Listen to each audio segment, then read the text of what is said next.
Bonjour à toutes et à tous, chers internautes, merci d'être fidèles à nos rendez-vous hebdomadaires et toutes nos excuses pour la reprise tardive de nos émissions. Zoom sur Grasse, consacré aux différents dossiers de la vie communale, reprend donc son cours avec un nouvel invité puisque nous accueillons aujourd'hui Jean-Pierre Leleu, que nous remercions de sa présence.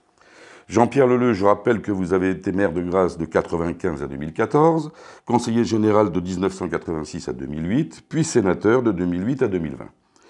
Au Sénat, en qualité de vice-président, vous avez travaillé au sein de la Commission de la Culture, de l'Éducation et de la Communication. Et si j'ai bien compté, vous êtes à l'origine de pas moins de 24 propositions de loi.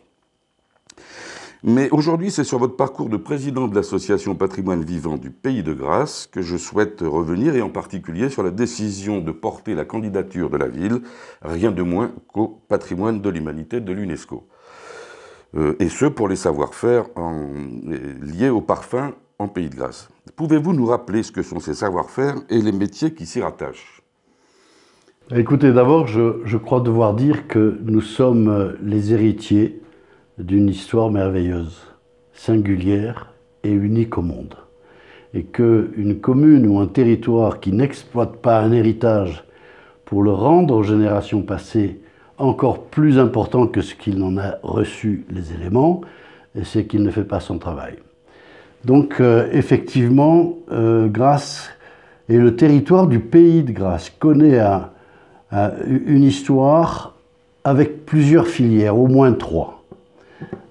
La culture des plantes à parfum, qui est un élément qui a énormément occupé la vie grassoise jusque dans les années 50, on va dire. Le deuxième élément, c'est une expertise exceptionnelle, unique au monde, je le répète, des matières premières naturelles.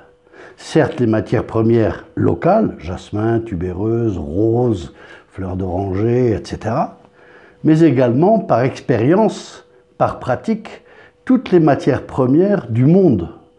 Les matières premières des pays tropicaux, équatoriaux, qui ont été traitées à Grasse, ce qui fait qu'il y a un savoir-faire particulier sur cette connaissance des matières premières. Et le troisième élément, c'est l'art de créer le parfum. C'est l'art de composer un certain nombre d'essences et de matières premières, florales ou autres, pour composer un parfum. Ces 3 éléments sont la base de nos savoir-faire locaux et que nous avons portés à une reconnaissance et à une inscription sur la liste représentative du patrimoine culturel immatériel de l'humanité par l'UNESCO.